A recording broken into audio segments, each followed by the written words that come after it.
Bom dia, meninos do nono ano. Nós vamos falar sobre um tema chamado de matéria. Esse tema está relacionado com uma parte da ciência chamada de física. A física é a parte da ciência que estuda os fenômenos naturais, tá? Então, o tema matéria, ele está relacionado tanto com a física quanto a química, que é a composição do, do que, do que existe no universo. Então, a matéria nada mais é do que é feito as substâncias, tá?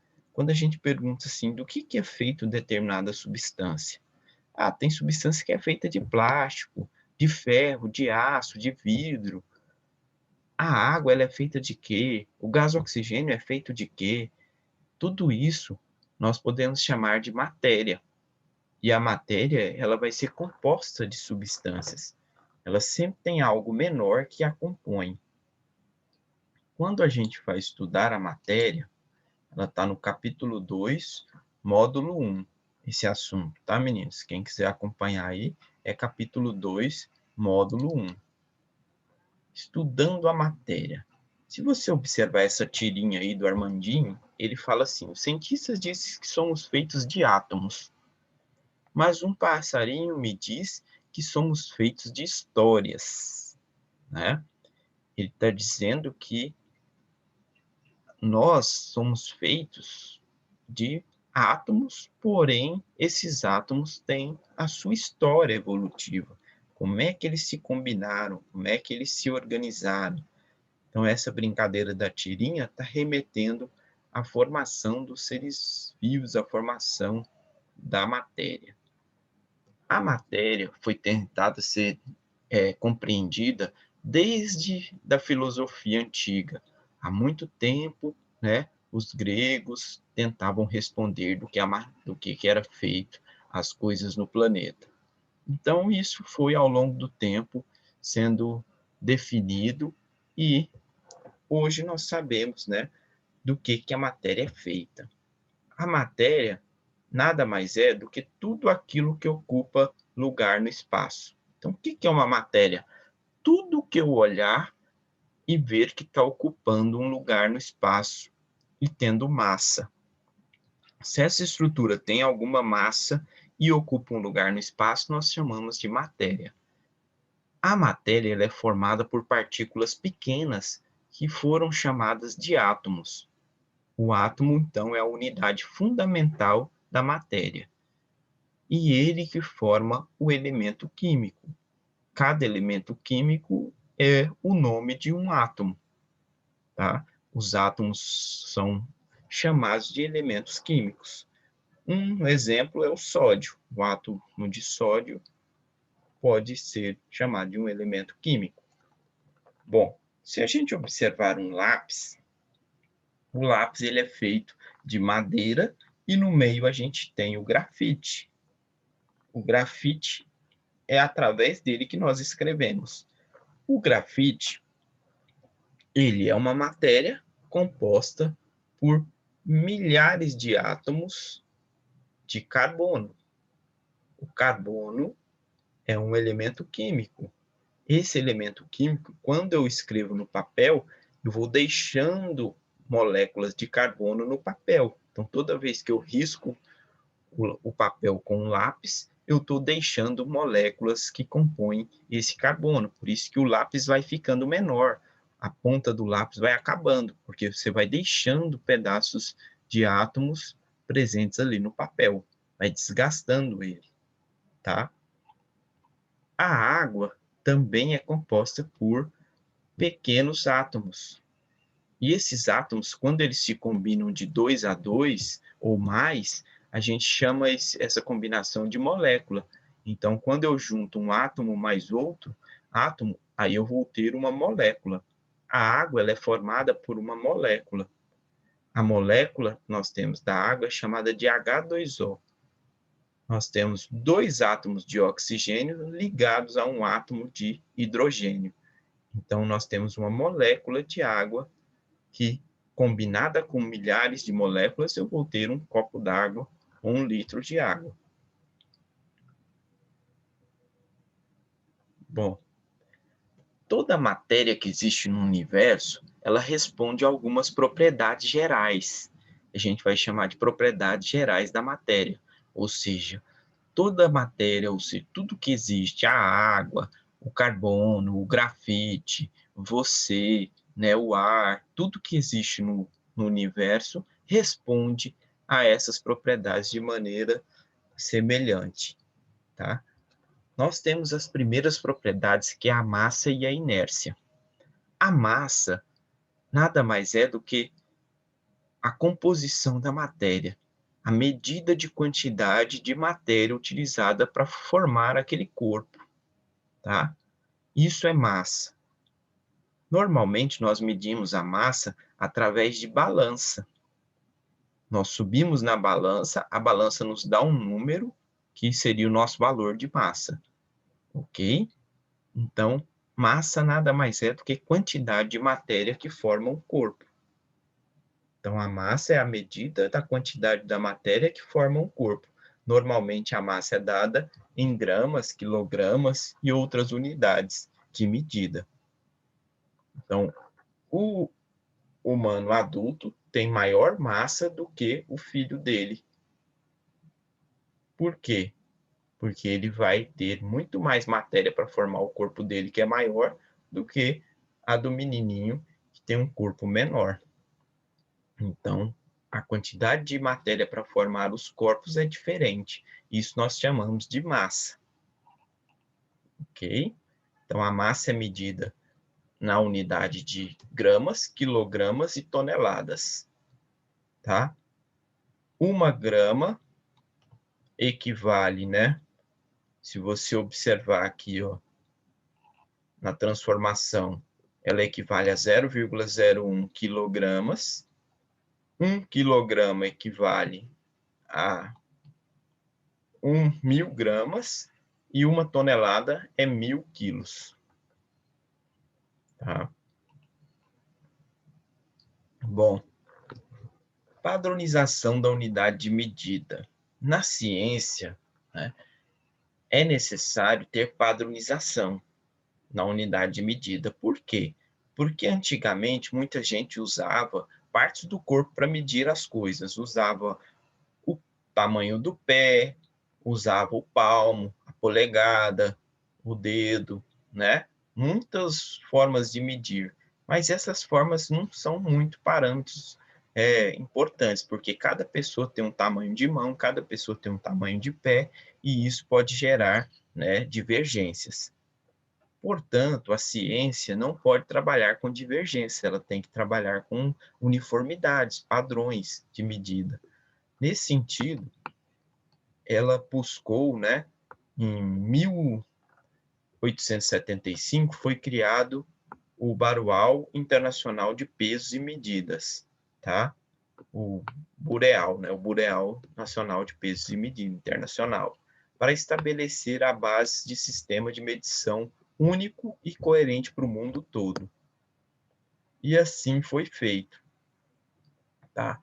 Dessa forma, eles pegaram, né, um, um pedacinho de chumbo e colocaram esse pedaço em uma balança específica, sem influências do ar no vácuo, para medir a quantidade de massa, né, que essa quantidade aqui ia representar, para ser a unidade básica do quilo. Então, isso aqui vai ser 1 quilo para servir de parâmetro, tá? Para todo o mundo se basear em qual a quantidade de 1 quilo, para que todo mundo saiba quantas gramas podem formar 1 quilo, ok? Então, assim, foi adotada alguns parâmetros de medidas internacionais, as unidades de medida internacional. Nós temos para grandeza, comprimento, a unidade internacional é o metro, para a massa é o quilograma, para o tempo é os segundos, para a corrente elétrica é o ampere, para a intensidade luminosa é o candela, tá?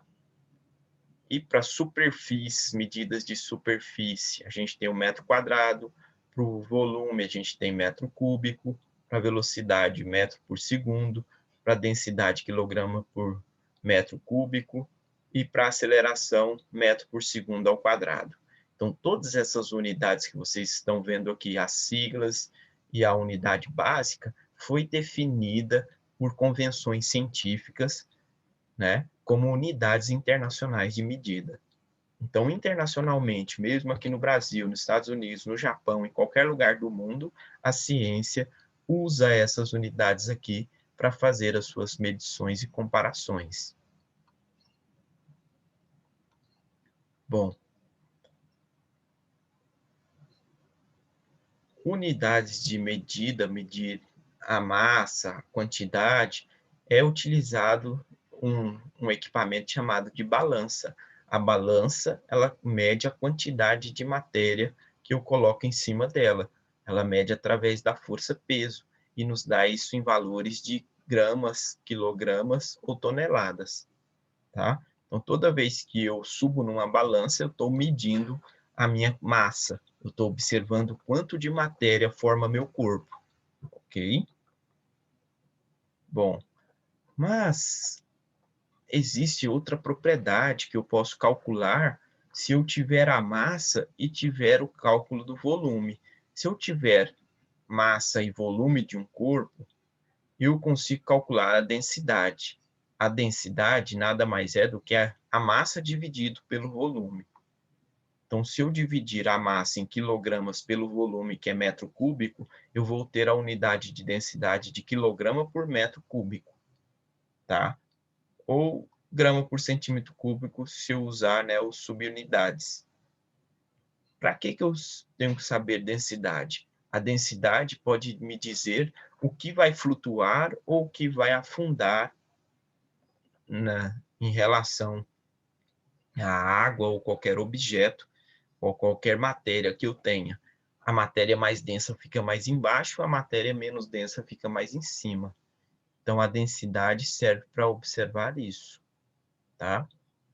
A matéria também tem seus estados físicos principais. Nós temos 3 estados físicos na matéria. Ou ela pode se apresentar sólida, ou líquida, ou gasosa. Então, nós existimos 3 estados físicos para a matéria, tá? A matéria no estado gasoso, como estão seus átomos?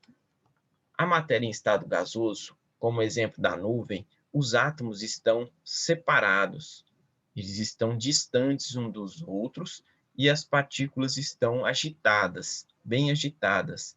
Então, toda vez que tem molécula gasosa, a partícula está muito agitada, com muita energia e também afastadas entre si.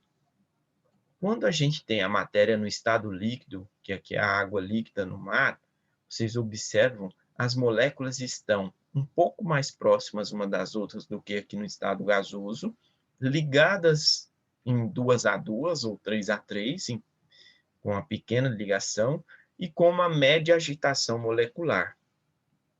Já no estado sólido, que é o caso aqui do quadro da bicicleta, os átomos estão totalmente ligados um no outro, de maneira organizada e ordenada, e quando eu vibro um, ele vibra todos os outros. Então, tudo que é sólido, quando eu mexo num pedaço, ele mexe em todos os outros átomos, porque eles estão grudados um no outro. E o nível de agitação é menor.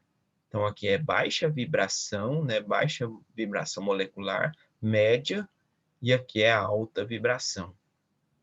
Então, é assim que a gente tem os estados físicos, é como a matéria se comporta em cada momento. Bom, então, como ocorre a mudança de estado físico entre a matéria? A matéria pode estar sólida, líquida ou gasosa, e ela pode se transformar de um estado para o outro, tá? Nós temos diversas transformações da matéria. Vamos observar aqui. Nós temos as transformações chamadas de fusão e evaporação. Vamos voltar aqui no exemplo, para ficar mais fácil para vocês entenderem. Então, aqui nós temos, né, um experimentozinho simples, que tem gelo aqui dentro, um copinho, uma esfera, e aqui tem um plástico, que essa esfera está em cima do plástico, tá? Esse copo só está com gelo para resfriar o ambiente, diminuir a temperatura. E o plástico PVC. Bom, o que acontece com o gelo? Com o passar do tempo, o gelo que estava no formato de água sólida, ele derreteu, ou seja, ele se transformou de sólido para líquido. Então, eu tive uma passagem de transformação do estado físico da matéria água de sólido para líquido. Esse tipo de transformação de sólido para líquido é chamado de fusão. Então, toda vez que eu tenho uma matéria, né, sólida e ela derrete, ou seja, ela se transforma em matéria líquida, nós chamamos esse processo de fusão. E existe uma temperatura específica para cada matéria passar por esse processo de fusão. E essa temperatura é chamada de ponto de fusão. O ponto de fusão da água é normalmente 0 graus. Então, a nível do mar, se eu estiver lá a nível do mar, a gente tem um ponto de fusão da água de 0 graus. Se a água tiver menos 1 grau, menos 2 graus, ela vai estar sólida. Se ela passar para 0 grau, ela já começa a virar líquida. Se ela tiver em 10 graus, 2 graus, ela ainda está líquida. Porque o ponto de transformação é 0 graus. Então, tudo abaixo de 0 grau é sólido, tudo acima de 0 graus é líquido, até ela encontrar o ponto de ebulição, tá? Então, se vocês observarem, com o passar do tempo, a água que estava líquida aqui no sol, ela vai evaporar e depois condensar e cair dentro do copo interno que estava vazio, tá? Esse processo de cair dentro do copo, e você leva o copo para o freezer com essa água, e a água se transforma de líquida para sólida novamente, formando gelo, e esse processo nós chamamos de solidificação. O que é a solidificação, meninos? É a passagem do estado líquido para o sólido, tá? Quando a gente resfria a água, ela transforma do estado líquido para o sólido. Quando você passa do sólido para o líquido, é fusão. Quando você passa do líquido para o sólido, nós chamamos de solidificação. Tá? Existe um processo chamado de sublimação, que é a passagem direta do estado sólido para o gasoso, não passa pelo estado líquido. Isso acontece com o gelo seco. Gelo seco nada mais é do que gás carbônico sólido. Ele se transforma rapidamente, né, de sólido para gasoso. Esse processo nós chamamos de sublimação. É a transformação do estado sólido direto para o gasoso. Nós temos também um processo chamado de vaporização, que é quando a água estava líquida aqui e ela se transforma em vapor, ou seja, se transforma em gás. Então, quando eu tenho algo líquido passando para o estado gasoso, de maneira lenta, a gente chama de vaporização. Quando é rápido, a gente chama de evaporação.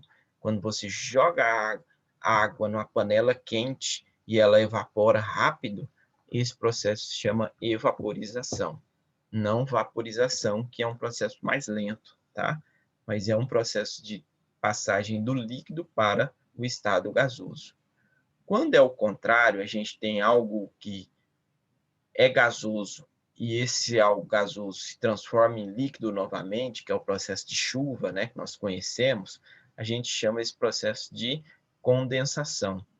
A condensação é a passagem do estado gasoso para o líquido. É o que acontece na nuvem. A nuvem é a água em forma de gás. Quando ela resfria, ela se transforma em líquida e o líquido é mais denso que o ar, e aí ele cai na forma de chuva. Então, condensação é a passagem do estado gasoso para o líquido. Como eu disse para vocês, evaporação é o processo da passagem do líquido para o o gasoso, e isso ocorre de maneira lenta, é o caso de roupa no varal, secando, né? Vai devagarzinho, a água líquida que estava lá na roupa se transforma em gás e deixa a roupa seca. E ebulição é quando a coisa acontece rápido, é o processo de transformação rápida, que forma bolhas, por isso que chama ebulição. É o que acontece quando a gente ferve água no fogão, tá? A água começa a evaporar, se transformar em gás. E a água também tem o seu ponto de ebulição, ou seja, a temperatura em que esse processo ocorre.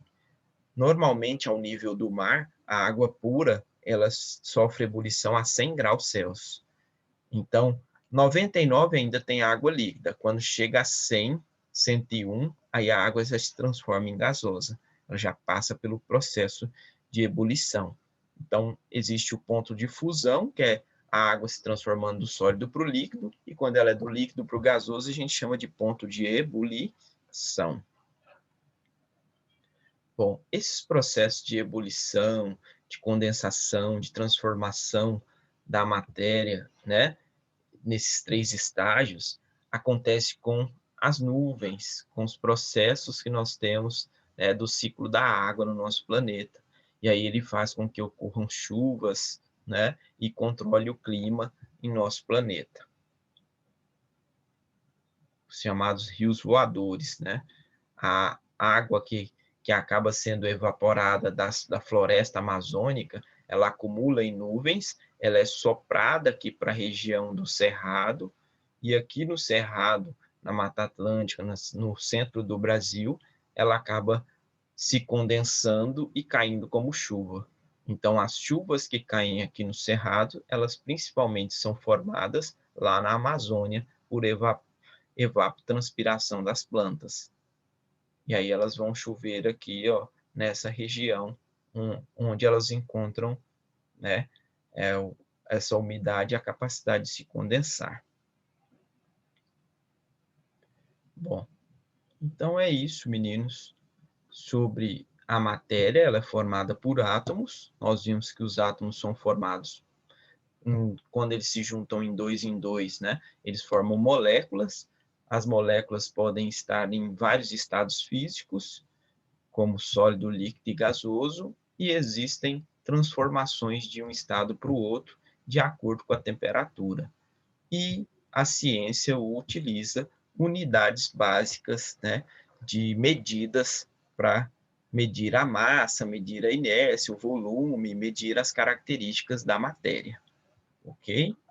Então, até o nosso próximo encontro, até a nossa próxima aula.